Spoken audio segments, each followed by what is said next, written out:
Good morning बच्चों। जैसा कि आज जानते हो कि हम लोग पढ़ेंगे बच्चों आज disguised unemployment and how we can also reduce to the disguised unemployment, ये पढ़ेंगे। एंड फिर हम पढ़ेंगे sectors of Indian economy, organise sector and unorganise sector. तो सबसे पहले आज हम लोगों को जो देखना है, जो हमें पढ़ना है, वो पढ़ना है अबाउट डिसगाइज्ड अनएम्प्लॉयमेंट। क्या पढ़ना है बच्चों? Disguised unemployment, unemployment. आज हम लोगों को पढ़ना है बच्चों डिसगाइज्ड अनएम्प्लॉयमेंट। तो अगर मैं डिसगाइज्ड अनएम्प्लॉयमेंट के बारे में बात करूं कि डिसगाइज्ड अनएम्प्लॉयमेंट क्या होता है, तो बच्चों इंपॉर्टेंट भी है काफी। कई बार पूछा गया कि what is disguised unemployment and how can it be reduced, और कैसे इसे घटाया जा सकता है, डिसगाइज्ड अनएम्प्लॉयमेंट को कैसे हम कम कर सकते हैं। तो बच्चों डिसगाइज्ड अनएम्प्लॉयमेंट को हम लोग हिडन अनएम्प्लॉयमेंट कहते हैं, और ये स्पेशली हमारे प्राइमरी सेक्टर पे ज्यादातर प्राइमरी सेक्टर पर ज्यादातर इसकी डोमिनेंसी है। प्राइमरी सेक्टर पर ही डिसगाइज्ड अनएम्प्लॉयमेंट ज्यादा पाया जाता है, बाकी सेकेंडरी और टर्सरी सेक्टर में तो बहुत कम। तो what is disguised unemployment? Hidden unemployment होता है जहां पर बच्चों it is the unemployment where the more workers perform the work, particular work rather than the required number of the worker.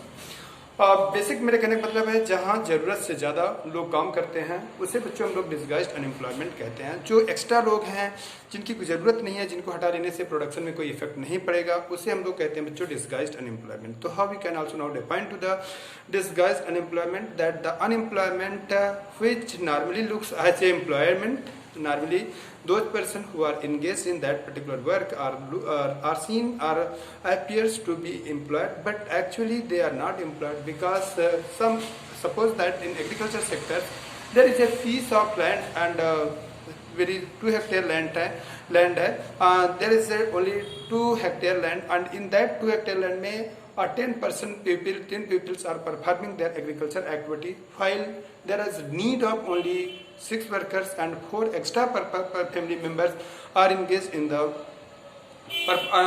Agriculture activity. तो ऐसी एक्टिविटी, ऐसा वर्क जहां पर रिक्वायर्ड नंबर ऑफ लेबर से जरूरत से ज्यादा लोग बेटे काम करते हैं, उसको हम लोग कहते हैं डिसगाइज्ड अनएम्प्लॉयमेंट। इसे हिडन अनएम्प्लॉयमेंट कहते हैं क्योंकि नॉर्मली ऐसा लगता है, everyone feels it that everyone is performing their duty, everyone performing their work and everyone is employed because they are performing, they are not sitting their homes, but actually their work is valueless because by adding them and by removing them in the activity there is no effect in the production में कोई फर्क पड़ने वाला नहीं है। इस वजह से बेटे उनका वर्क एक तरीके से तो जीरो माना जाएगा ना, ठीक है। इफ वी रिमूव देम, मान लेते हैं 6 लोगों का काम है, 10 लोग इंगेज, अगर हम 4 लोगों को इंगेज हटा देते हैं तो प्रोडक्शन में, उसके प्रोडक्शन में कोई इफेक्ट नहीं पड़ता है, no effect in the production. तो मीन्स जो वो 4 एक्स्ट्रा लोग वर्क कर रहे हैं, जो 4 extra work are engage, workers are engage, peoples are engage, वो तो एक्स्ट्रा हुए ना यार, उनका तो कोई काम नहीं है, दे आर नॉट, ठीक है। तो हम ये नहीं कहते कि उनका कोई काम नहीं है, हमें उन्हें भगा देना चाहिए, नहीं, दे आर वर्किंग। वो इंडिया में जानबूझ के नहीं ये सब कर रहे हैं कि 4 लोगों को काम को 10 लोग का परफॉर्म करें, 6 लोग के वर्क को 10 लोग परफॉर्म करें। They have pressure, they have not option, बेटे उनके पास ऑप्शन नहीं है, इस वजह से उन्हें उसी वर्क में ही पार्टिसिपेंट होना है। क्योंकि हमारे सेकेंडरी और टर्सरी सेक्टर में लिमिटेड तो नहीं है बेटे, हर सेक्टर्स में आपको बता दूं एग्जैक्टली कि हर सेक्टर में बेटे जॉब अपॉर्चुनिटी का पोटेंशियल जो है वो इनफाइनाइट है। हम कितना भी जॉब अपॉर्चुनिटी हर सेक्टर की बढ़ा सकते हैं, सर्विस सेक्टर को हम प्रमोट करते हुए जॉब सेक्टर बढ़ा सकते हैं। हम अपने जो टूरिस्ट प्लेस है, इलाहाबाद का संगम एरिया या जम्मू कश्मीर या जो भी है, जहाँ भी हरिद्वार का एरिया बहुत बेटर कर लें। लार्ज टूरिस्ट फॉरेन से आएंगे, होटल्स की जरूरत होगी, होटल में रुकेंगे, गाइड की जरूरत होगी, गाइड रुकेंगे, पान भी खाएंगे तो पान वालों को भी एम्प्लॉयमेंट मिलेगा, और उनके गाड़ी में घूमेंगे, गाड़ी वाले को भी एम्प्लॉयमेंट मिलेगा।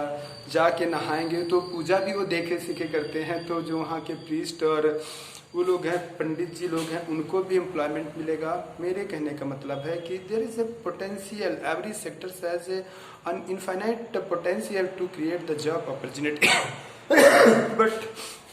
बट यही बेटे डेवलप्ड और नॉट डेवलप्ड कंट्री की विशेषता है कि डेवलप्ड कंट्रीज ने इस चांस को कैच कर लिया, इस चांस को कर लिया, लेकिन अनडेवलप्ड कंट्रीज अपनी अपनी किन्हीं भी मजबूरियों की वजह से lot of factors like illiteracy, like lack of capital, many factors हो सकते हैं जिसकी वजह से डेवलपिंग कंट्रीज ने अभी इस चांसेस को कैच नहीं किया और उन्हें कैच करना चाहिए और एवरी सेक्टर में जॉब अपॉर्चुनिटी को बढ़ाना चाहिए। तो मेरे कहने का मतलब आप लोगों को बच्चों ये है कि disguised unemployment simply can be defined that this is the unemployment, this is known as also hidden unemployment because in this unemployment में workers seems to be employed because he is performing duties but because of his duty there is no effect in the production।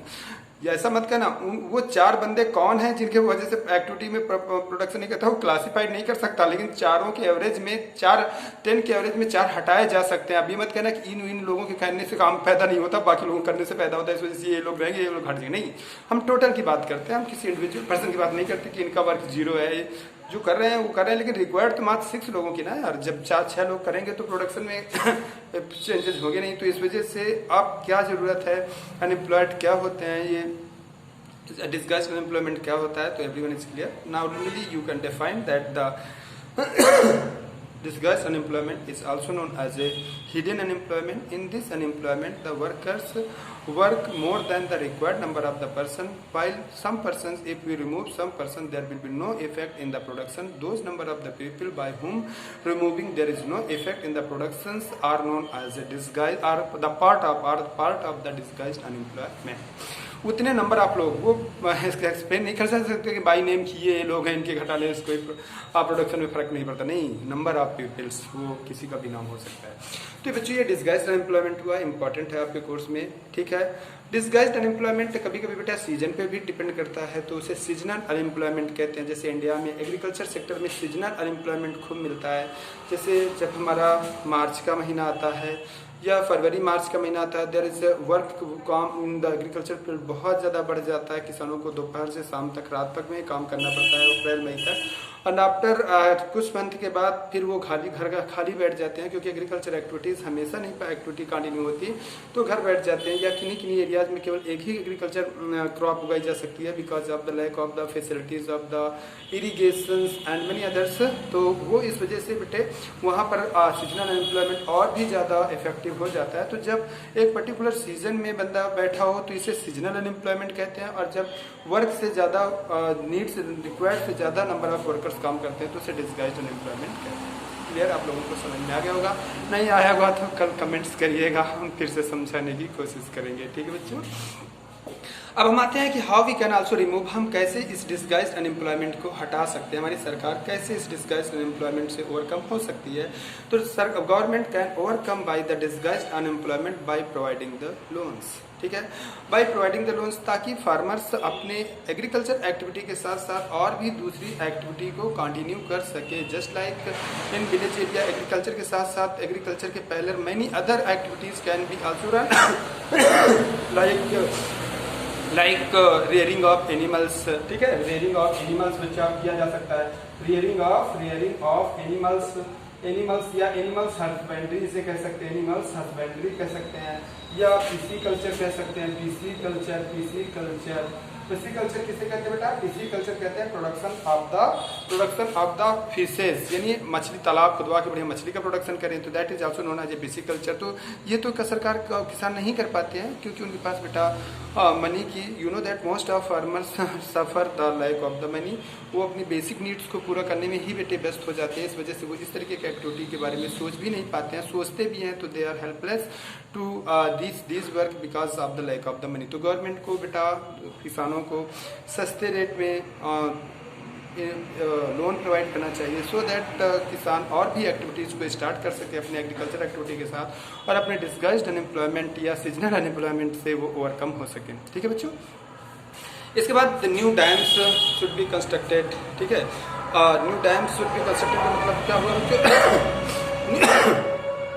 New dams should be constructed, क्योंकि बच्चों new dams का मतलब है कि जब dams new बनेंगे तो बेटा वहाँ पर तो ऑलरेडी ढेर सारे लोगों को एक्टिविटी मिलेगी, ढेर सारे लोगों को प्लेटफॉर्म मिलेगा कंस्ट्रक्शन ऑफ द डैम, लेकिन उसके बन जाने के बाद ए लॉट ऑफ पीपल को बेटे मतलब एम्प्लॉयमेंट मिलेगा, बिजली बनेगी, लोग कारखाना लगाएंगे, लोग आटा चक्की लगाएंगे, लोग वगैरह वगैरह करके डिफरेंट टाइप्स के you know that are present time पे powers is very important for the production of for the development of the country, because all the industries या all the small scale industries, all the large scale industries, all the activities require the powers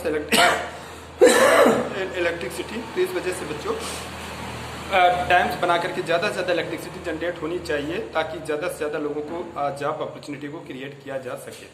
इसके बाद बच्चों job opportunity, new dams and transportation should B strong. Transportation को strong किया जाना चाहिए। अगर transportation start होगा बच्चों, स्ट्रांग होगा, तो ट्रांसपोर्टेशन मटेरियल को एक जगह से दूसरी जगह easily can be also transfer. किसानों का जो product material, lot of product materials मतलब बर्बाद हो जाता है, वेस्टेज चला जाता है बच्चों in the lack of the facilities, वो सब नहीं होगा। तो ये transportation should be also, banking system should be make strong and it should be also in reach in the village people also. Village गांव के लोगों की तक पहुंच तक भी बैंकिंग सिस्टम होना चाहिए ताकि वो लोग भी बेटे थ्रू द बैंक्स लोन लेकर के अपनी एक्टिविटी को परफॉर्म करें, अपने अदर एग्रीकल्चर एक्टिविटी को बेटा परफॉर्म करें।